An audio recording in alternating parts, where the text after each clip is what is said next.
This should be another episode of By the Numbers with me and MonteCristo.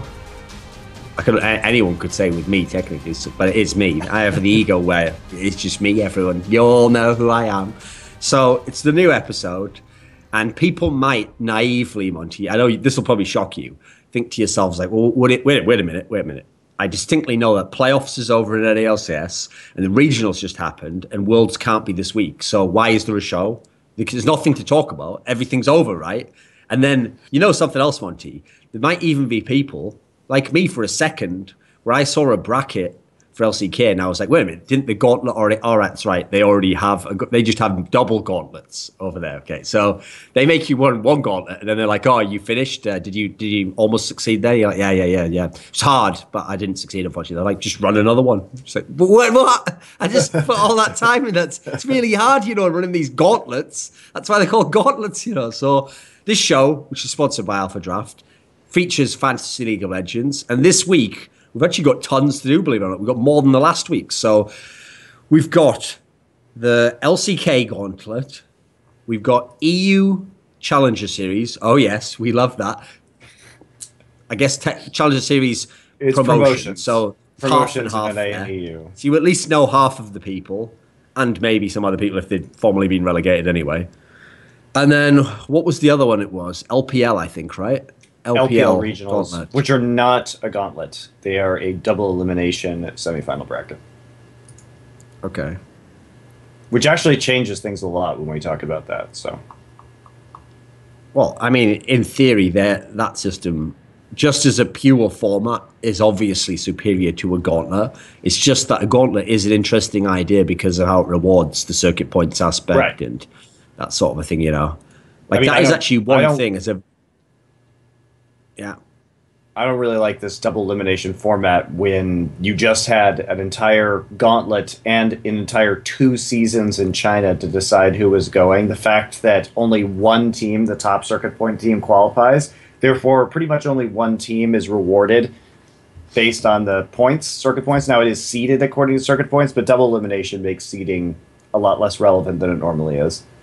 So for an entire year's worth of games, I don't really like this system for China. But it is like China was just like, listen, you guys over there, you try to you have to set up at least the conceit of rules. Like, no, you have to do this. And if you qualify, did you make it? I mean, there's another chance, but you better, listen, I'm giving you a warning, second warning now. You better make it this time. Listen, Team Liquid, you've got a third chance now. And if you mess it up, I honestly can't let you go. In China, they're just like, have another go, EDG. Just keep going. Like, I tell you what, like if they lose, they're like, best of 7. It turned into a best of 7. And eventually when EDG win, they're like, there we go, ladies and gentlemen, representing China. Like, it's like there's almost no way EDG can't get one of the 2 spots that one to you. It surely must happen. They can't lose like 4 best of 5s or something. So let's start. Yeah, they'd have to win, at bare minimum, they'd have to lose a best of 3 and a best of 5. Let's actually start with the Chinese one then. Let's get that out of the way first. Because it is interesting, because it means that, I mean... It's going to be hard to know. Let's see. Is it just the first days of it that we're doing? Okay. Interestingly enough, basically what this is that for the entire... Yeah, actually, we should probably check that and see if it's just the first day or not. There's one that's the whole regional, and then there's also... Oh, no. This is like the whole... I think this is the whole shebang. The thing is, there's one that's all regional, but then there's one that's like, says number 1 and number 2, so I'm just checking what that is. 0905. Like, maybe there's one that's like halfway through or something. Let's see. Well, there are five best of series being played. So this looks like the whole thing.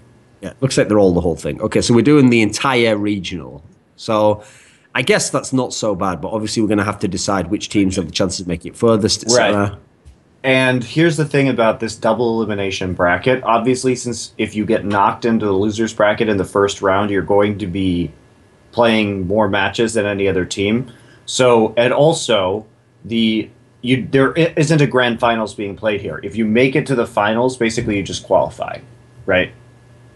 And apparently, the first round of the winners bracket only is best of 3, and the rest are best of 5s. Right. And actually, I don't know whether the winners final is going to be played or not, because even though you would qualify, there still may be a best of 5 for seeding.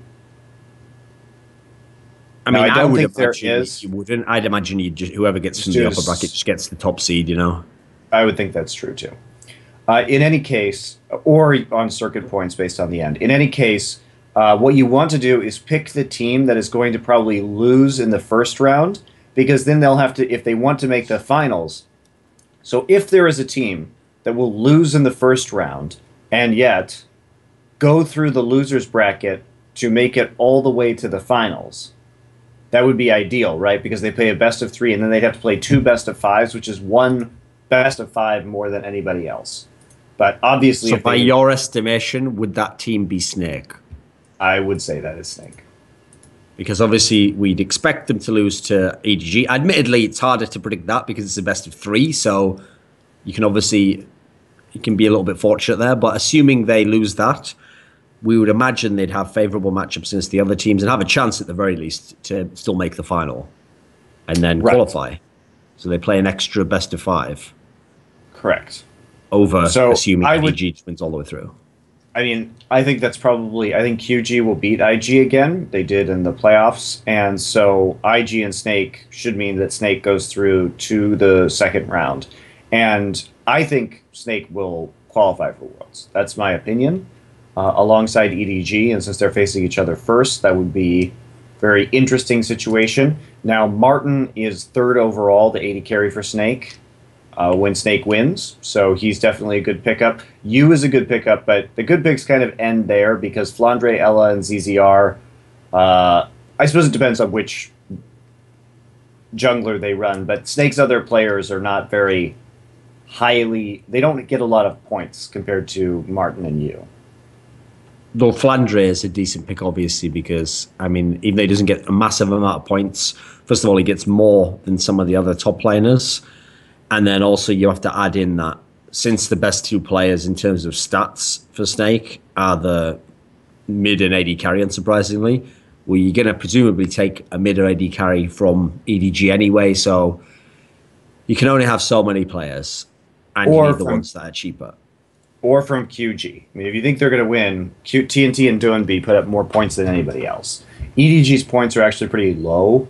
As a team, Mako is actually lowest out of these 4 teams, and Koro is 3rd lowest. So you probably want to go with Deft and Pawn and Clear Love, but Koro and Mako I would stay away from. So then, since QG, Chaogu have so many points for certain players, how do you balance that against the fact that you don't actually think they're going to qualify? Like, do you think they will even, like, for example, if they get to, will they win the first series as best of 3 versus IG?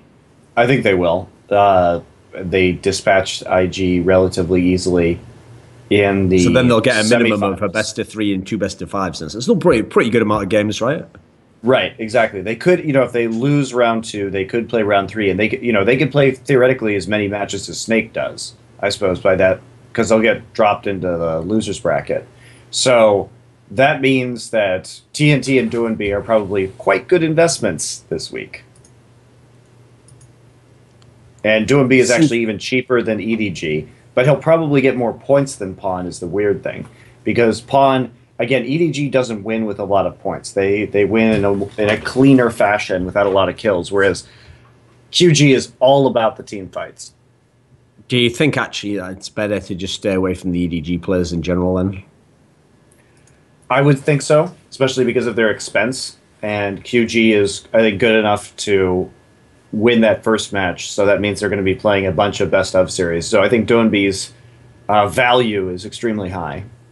Oh, I suppose he's tied in salary with Pawn, excuse me. But he's he's definitely worth it. For the actual team that people pick, which of these 4 teams do you think is the one that, if it does well, is likely to perform as by the team metric best? Well, you're going to want the one that plays the most number of games. So I would probably take Snake or QG, personally, for that reason. Because even if EDG takes a lot of objectives, they're probably going to take fewer objectives. They're obviously going to take fewer objectives if they only play 2 best of series.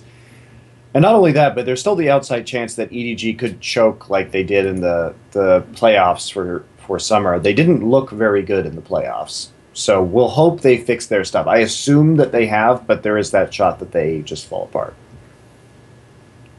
See, I actually think that Mako's been busy putting out his drama posts on the internet about how bad things are in the team, so who the hell knows? Like, I actually think that Flandre is a pretty good pickup here when you consider how cheap he is. He's only 6,700. And he's not that much less than, for example, Ztai's points. And the top laner of Xiaogu has more, but you presumably, if you take Xiaogu, you're going to be getting different players there. So, I mean, a lot of people probably maybe take Swift, Doinby, TNT. So I could see a case for that if you want to get a cheap player there. I mean, yeah, but he's the same amount of salary as Zitai and Coro 1. Although Coro 1 has even fewer points than Flandre. So Flandre is a better pickup, I think, especially since he's more likely to go to a large number of games. What do you actually think of IG's chances overall in this? Not great. I mean, I'm pulling for him, man. I want IG to make Worlds. I want to see Kid and Kitties on that stage. But I just like watching Rookie and Kakao in their horribly flawed bot lane. I think it's very unlikely. Right, well, that's LPL then. Let's go and do the LCK now. So, everyone's familiar with the format of a gauntlet by this point in time. And as I already kind of referenced before, the playoffs in LCK for the last two splits anyway have essentially been a gauntlet as it is. It's just obviously we start with more teams now. So in the first round, we have Jin versus Najin. And then the winner of that will play CJ. And then the winner plays KT for the actual spot at Worlds. So what's different now, Monty, than the past, in theory, is that everywhere in the world has adopted Korea's method, at least in terms of the West, for qualifying for Worlds now. So it's possible you can get your heart broken 3 different ways by a team. And then they still don't make it to Worlds. So we'll see if that happens or not. It's like the best part about that system, Monty, is like the whole time you're just waiting for like a patch to drop during this process that, like last season, that just makes CJ or someone just like 4 times better. Like, oh, there you go. That's the patch. I can announce that we are going to be in the same patch as the finals were. So okay. 5.15. So people spamming Gangplank everywhere. Well, not so much in Korea. Not so much in Korea, but maybe for the regionals. So in the first matchup, let's just go matchup by matchup here, because obviously we have to know the chances of these first 2 teams. When Jin play Najin, who should actually win that one? Najin should win this quite easily. This one's a best of 3, apparently. This one is a best of 3. Esportspedia says round 1 is the best of 3, which presumably is like just in the playoffs was as well, if you remember. I don't think so. That's what it says there, but I mean, maybe they've just copy and pasted what it said for the playoffs of LCK. I'm not sure.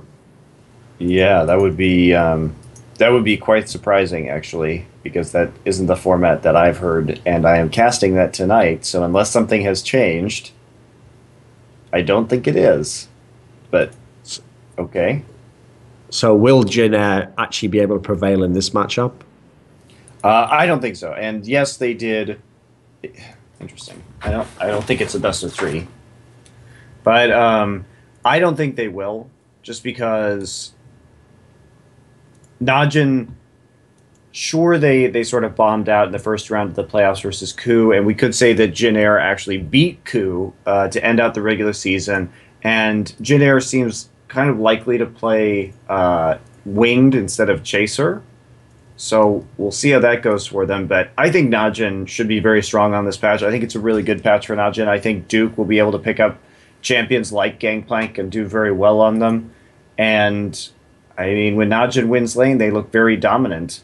And I think that switching to a different jungler may hurt Jin Air if they do end up playing with Chaser. A lot of it, I think, depends on Jin Air's lineup, but given their slump, I don't really see how Jin Air is going to be able to win. They can't really punish Goong with GBM. GBM is a very defensive player, so I think this probably goes over to Najin. Is Najin a team that has any sort of chance to actually qualify? Possibly, sure. I mean, I wouldn't count them out. Their individual players are strong enough that they can pull off some upsets. And when you have OQ and Duke and these kind of level of players on your team, I think that it's possible that Najin runs the gauntlet again. Do you think they are actually favored to beat CJ and at least make the final? Yes, I do.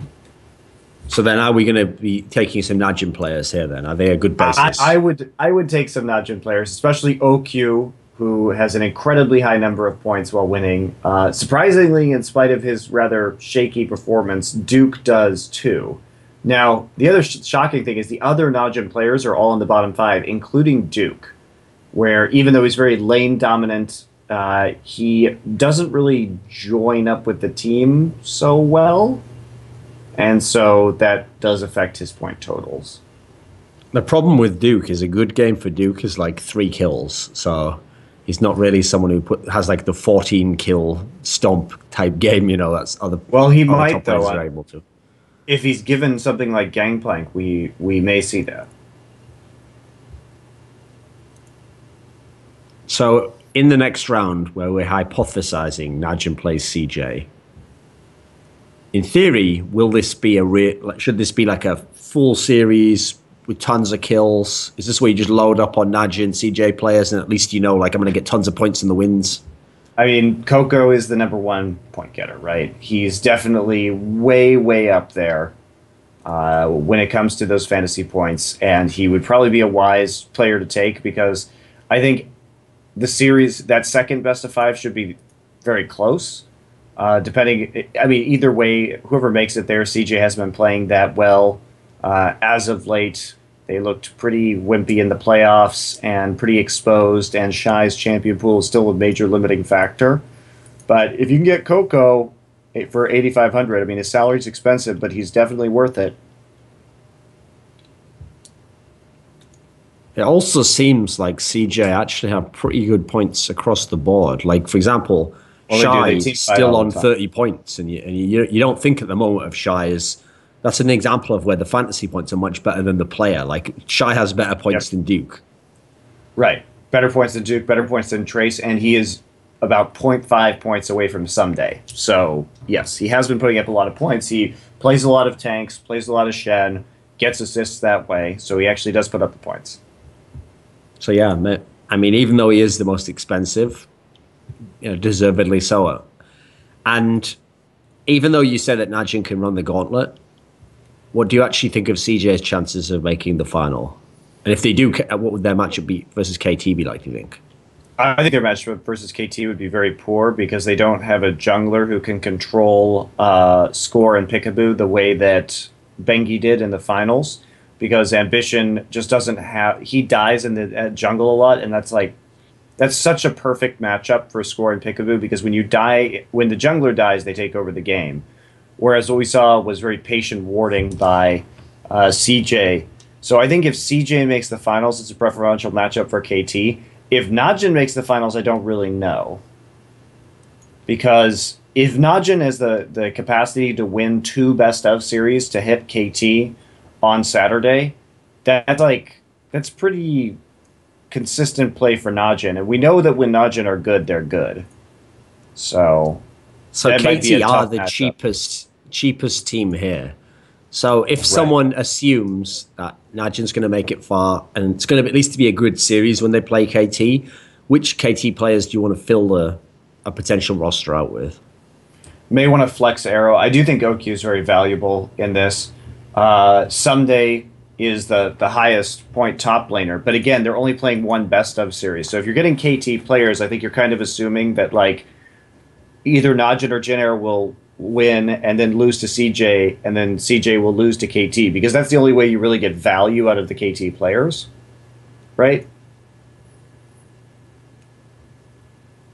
And in But terms of team, even then, something like Najin and CJ are still going to be getting 2 best of series, whereas KT's only going to get 1. So I guess I wouldn't really put my points there. Obviously, the Najin and CJ players are expensive, but I think those are the likely winners here. So at least they're going to play more than 1 best of series. and so for the actual team, does it have to be Najin or CJ? Not. I mean, it doesn't really have to know. Can you pick KT for that? You could, but the team is less impactful.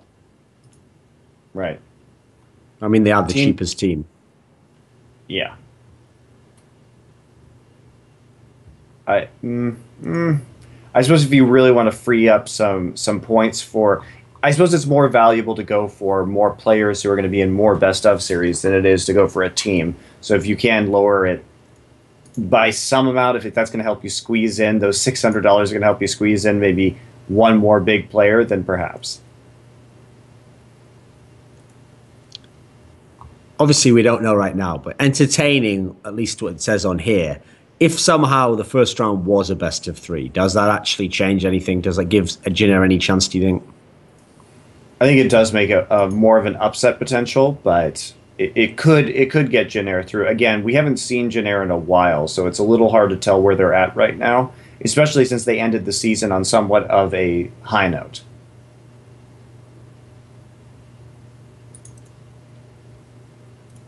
So, okay, we also have the promotion series. So I'm just going to go over to that. So we've got the European and North American LCS promotion series. And the 4 matchups, we'll start off. Let me see, is this all combined or what? Because I know we did that for playoffs, so let me check.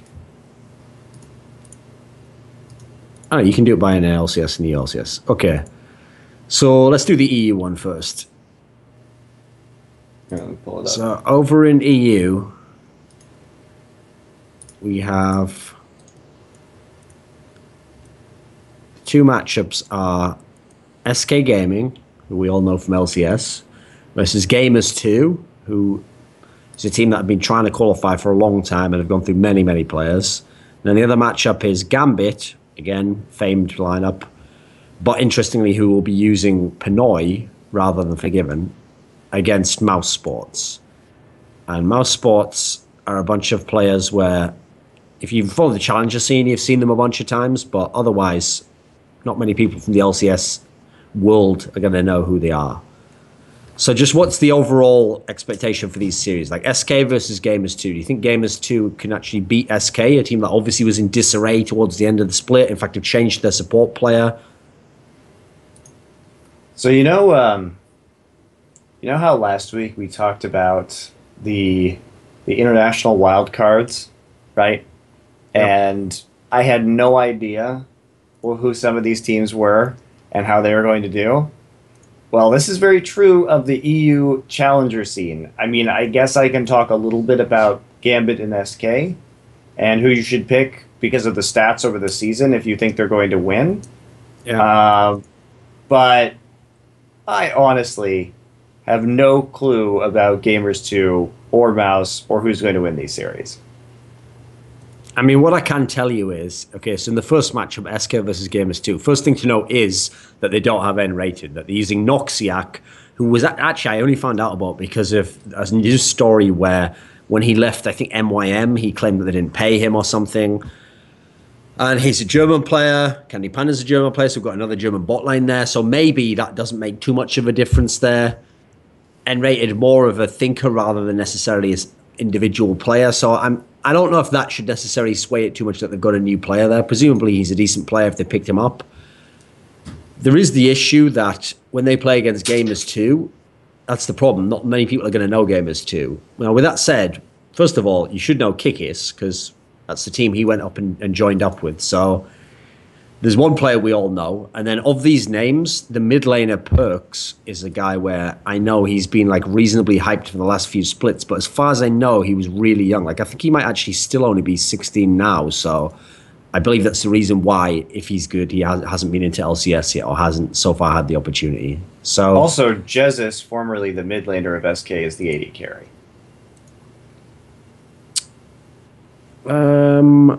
I forget if it's actually the case, but I think actually before he joined SK as a mid laner, he used to be an AD carry or something similar like that. I think that might be actually the case. So, something along those lines. But anyway, yeah, he's back after his attempt to qualify with Coast, if everyone remembers, in North America, which disappointingly did not happen, if you're a Coast fan, I guess. So would you actually assume SK will win this? It is a best of 5. Again, I don't know enough about Gamers 2 to actually give a reasonable opinion on this. Again, the only thing I can say is, if you want to pick SK players, if you want to pick players in this qualifier and you think SK is going to win, go for Fox and Svenskeren, because they make the most points out of any of the 10 LCS players in this field between SK and Gambit. If you want to pick Gambit players, go for Cabashard. But in general, SK puts up more points. They're kind of who you should be going for. In fact, 4 out of the top 5 point players out of the LCS players are SK players. So that should be a strong indication. But if you do want to go with my tip, like I said, which is that of the Gamers 2 players, if you think they can do it, Perks is the one that's always hyped, and his points are really high, and he's the cheapest salary. So if you wanted a little sleeper pick there, that might be one for this series. And you do have the factor with SK, where even though there's the quality of, obviously, Svenskeren, looking at the past of Freddy122, despite the caliber of some of the names of these players, even veterans Candy Panda, there is the fact that they did end the season in such kind of like disarray that it's hard to have a lot of confidence in them. Even though you see those names, it's hard to know that they'll play as a team.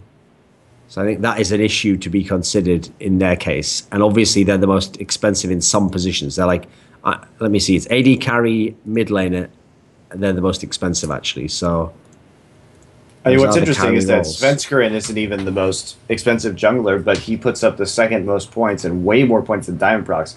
Diamondprox 22, Svenskeren 29.8 on average. So Svenskeren's value here is pretty damn good. Also, if anyone looks on Esportpedia, they're going to see that the coach of SK is listed as Material Boy, who luckily a Google search tells me that is in fact the psychologist guy who apparently has been the coach of this split anyway. That's not just, they haven't just drafted in some wacky coach like, welcome, Material Boy. Male Madonna.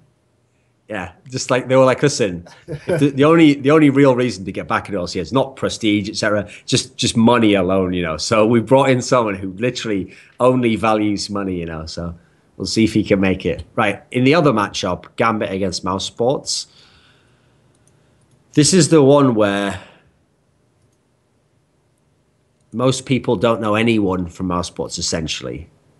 Meanwhile, Gambit with the team where prior to Forgiven's ban, they seemed to be turning things around. They were hyped quite a lot. People even thought coaching-wise they'd had a decent job done where they started to get it together in some of the games. Then they had, in this particular meta, adapted to...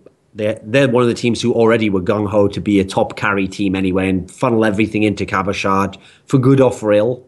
But there's the factor that they lose Forgiven due to the ban issue, and so now they've got Pinoy, who was in last split, back in the team all of a sudden. Now, obviously, as a stand-in, that's a pretty good stand-in to have, someone you literally had in the identical team a split earlier. So, with all things considered, presumably Gambit should win this best of 5. You'd think that's that reasonable. Was the case. But in terms of their players, they're the most expensive, except mid and AD carry. So for this one, and they also don't even get that many points. So if they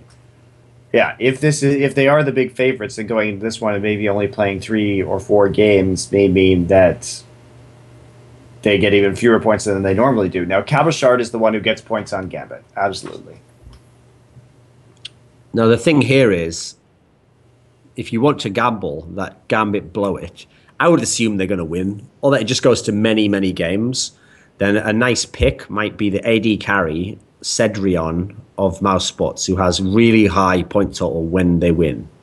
So remember, you don't, because of this format, which is just the best of 5, and you're picking from both matches.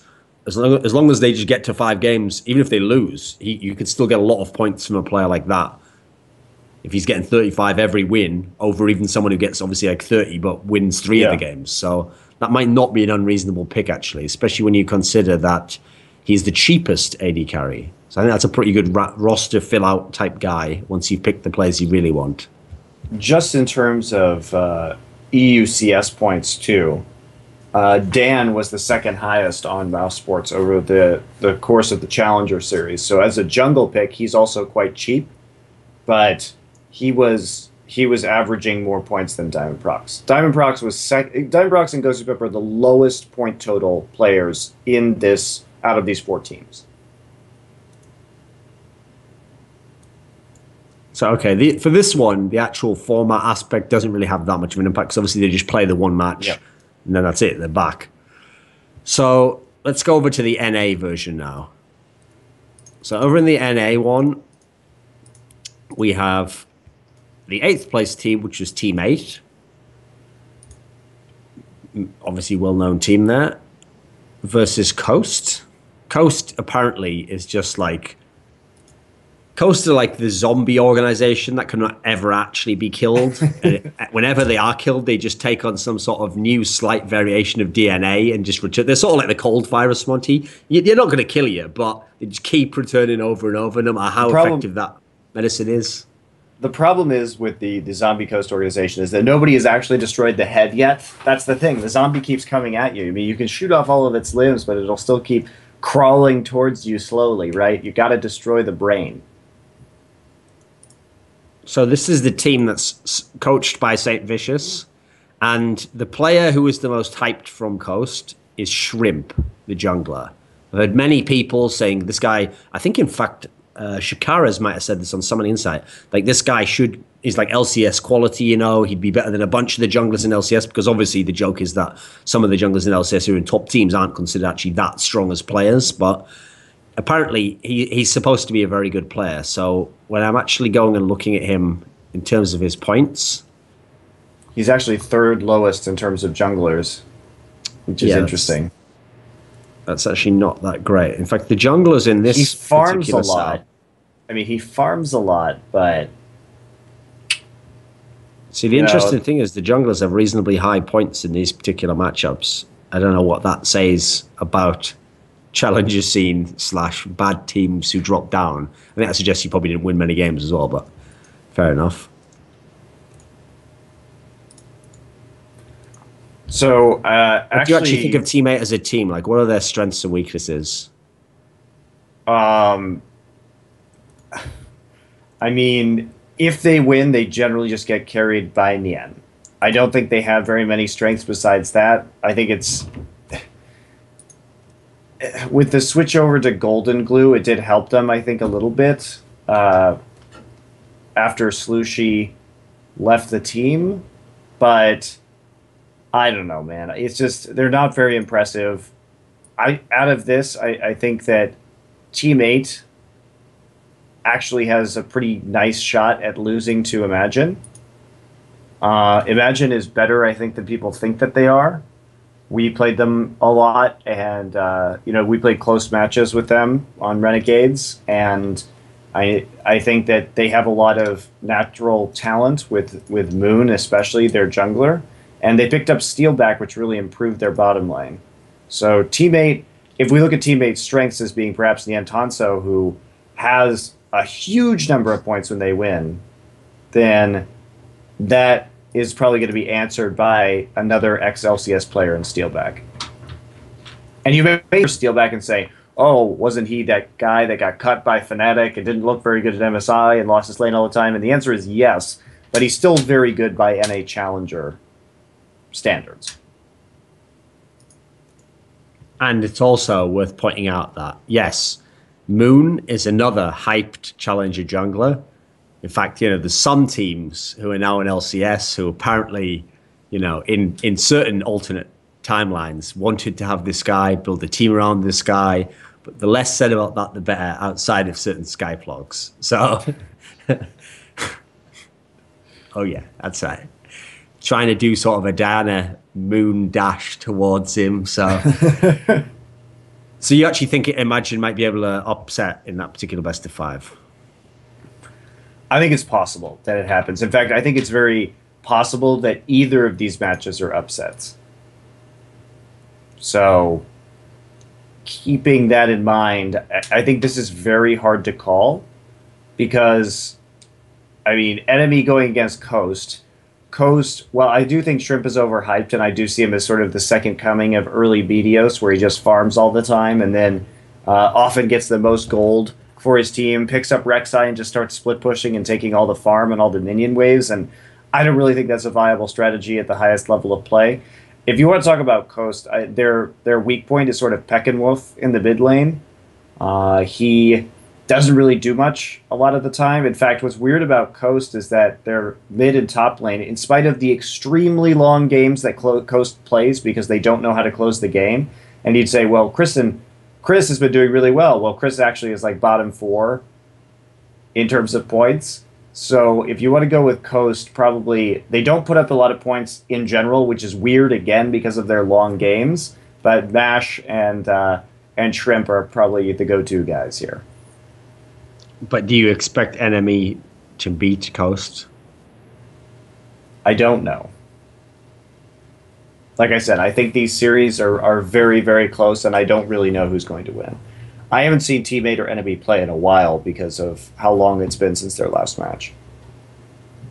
I mean, one of the things with enemy is, in general, they are one of the higher point teams, even though they had started LCS super high in points. Actually, whenever they won, they go crazy points, but then they had leveled off towards the end of the split because they lost so many games towards the end.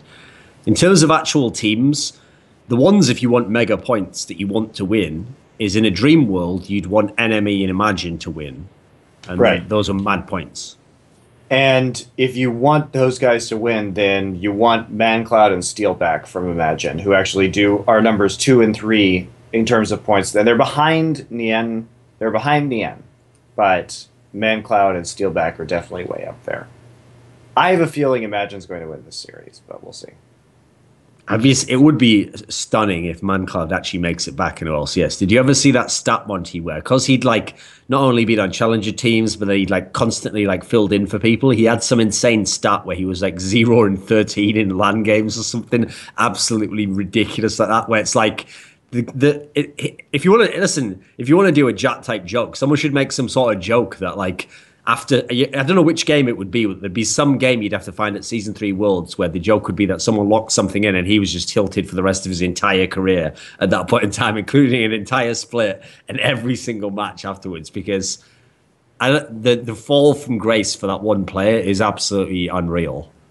And not only that, Monty, this is a real statement. So after XDG fell apart completely, since then, ManCloud never won a significant LAN game, never done anything of value. No one even thinks he's a good mid laner from being the best. Meanwhile, Xmithy, not particularly that much improved, but LCS champion. So that's just the Terminator 2-esque future timelines that exist unless we can go back in time and stop them. So do you actually so in general, it sounds like you think that the promotion series for NA is pretty close. I do think it'll be pretty close, yeah. Is the NA challenger scene reasonably strong? No, I think that the bottom of the NA LCS is just weak. Okay. And my theories about this, I mean, I'm drawing from private knowledge because here's how it went. So I have seen Renegade scrim against all of these teams. And obviously scrim results aren't everything. And I've seen how Renegades performed in the Challenger playoffs against Imagine and Coast, both of which we beat, right? We beat both the second and third place teams to make the LCS. And I don't see, when I've seen all these teams play, when I've seen us play all of these teams, I don't see very substantive skill differences. But it sounds like Imagine did the best overall. I think Imagine is better than Coast. Because the thing about Coast is that they have some They are talented, but they cannot close games for the life of them. If Imagine don't win, though, I imagine it might be the fact that their logo, first of all, is kind of like a bad rip-off of the Team Secret logo from Dota 2, who are a fantastic team.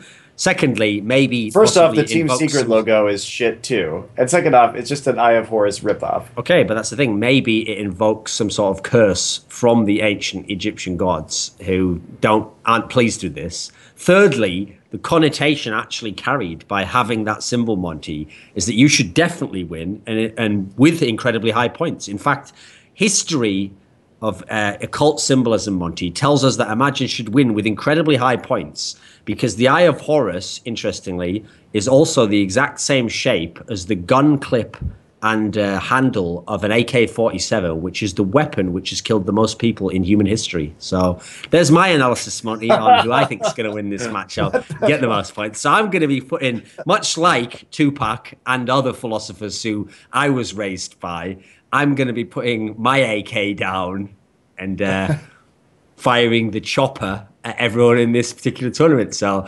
I'm going to, if you want to enter that one. I have no idea what you're even saying anymore. Just get as many Imagine players as you can, just because of that reason there. But I gave you everything, guys. Eye of Horus, God of Egyptian War, that's great. Then we've got AK-47s, rappers like them. They also have killed a lot of people in real life. And then there's the other stuff about League of Legends. But I think those are the most compelling reasons. Whereas Coast is just sort of like, Coast's logo looks like what you might see on a generic box of like washing up powder or something, for the kind you put in, do your clothes or something. It looks like a sort of one of those generic sort of safe symbols that a housewife might know. I can trust this brand. It gets my whites whiter than white. Meanwhile, Team 8's logo looks like it just symbolizes the infinity of the kind of purgatory that they will always exist in, of constantly getting knocked down to promotion series, maybe getting back up again, but never actually being good, going down again, and just going in this circular figure of 8 motion and never doing anything. Learning history, the point of that was so that we wouldn't repeat our mistakes. I think actually Professional League of Legends has shown that that's not the case, Monty. So, and if we're going to go on logos, I'll just to round it out. NME's logo. Okay, here's okay, I'm going to come forward and I'm going to break my silence, Monty. I'm just going to come out and say I've always thought Dignitas's logo was total crap. It's if you were even gonna pick an alien head, you wouldn't pick like a lame sort of bobblehead alien. You'd pick like a cool alien, like well, I'd pick like the Anunnaki or something just to get in with the Illuminati, But at least you'd pick like a cool alien grey or something, They've just got this weird sort of, like I say, like cartoonish bobblehead one. The enemy one's just like a rubble. The Dignitas one is? Can we stop before you go on the enemy? That's an alien. As far as I know, the Dignitas one's supposed to be an alien head. But Dignitas is a Roman concept of honor, right? That's what the word comes from, is this idea that was in ancient Rome. If you read classics, it's like this. It's a very Roman sort of thing to aspire to, like arete was with the Greeks, right? But what the fuck does that have to do with aliens? Should they just have like a Legionnaire's helmet or something like that? See, obviously, the one that I prefer to go with for Dignitas is when you Google Dignitas, as everyone should know. That's the best, by the way. It's not even the top link because it's an assisted suicide clinic in Switzerland, which, in many ways, that works as well. That's why it's very important, Monty. Like I was mentioning with the Teammate logo, the Imagine logo, it's very important, the symbolism of the name you pick and things that you associate with yourself, because that's a magical operation there, So I don't know what Dignitas if they understood that principle there, Monty, because if they had known, maybe they might have thought better in that particular scenario. Whereas the enemy one, as far as I can tell, is sort of supposed to be a little devil's head or something, but it looks so lame. And also, NME spelt like that, NME, is the famed New Music Express student magazine it's the most read rock music journal in the world, apparently, which is just for people who are like hipsters, basically. So there's my analysis there. Don't pick NME. We've got a rubbish logo, like a subpar Dignitas, who already weren't that good. And they just have a name that they associated with a kind of like a rubbish music magazine. So they're my picks. Imagine, gotta be good. Team 8, Purgatory, Coast, just a regular spin cycle, you know, nothing expensive. And Enemy, just rubbish hipsters who I'd avoid. So there's my matches. I'm taking, I guess for that one, Enemy at Coast, it's hard for me to know who'll win. I wouldn't go for hipsters because to me this looks like an American like skateboard apparel company worn by 12-year-olds. You got that kind of cute devilish feel to it. You know what I mean? It's like Skull Candy. That should be their sponsor money. They'd fit right in, wouldn't they? Skull Candy. Right, exactly. Not only that, but Skull Candy obviously is famous as well for only being bought by people who are 12 and don't know about the qualities of fine audio technology because it's cheap, but not cheap enough to make not having very good workmanship and build quality of value, you know. So I think that's about everything we could drag out of the NA promotion series there. We did a great job. We really... People thought we were flagging towards the end that we wouldn't hit our contractually obliged number, but I believe at the end, yeah, we ran for quite a lot of yards there. That's all I'm going to say. You know, we ran the clock out. Yeah, we did some good work there. So that's going to be it for this week. We've done 3 different regions for you. 4 actually, technically 4. Yeah, 4 regions. Nothing from Taiwan, LMS, etc. And so if you play Fantasy League of Legends, you might want to do it on alphadraft.com. And if you do, you should definitely do it by the numbers.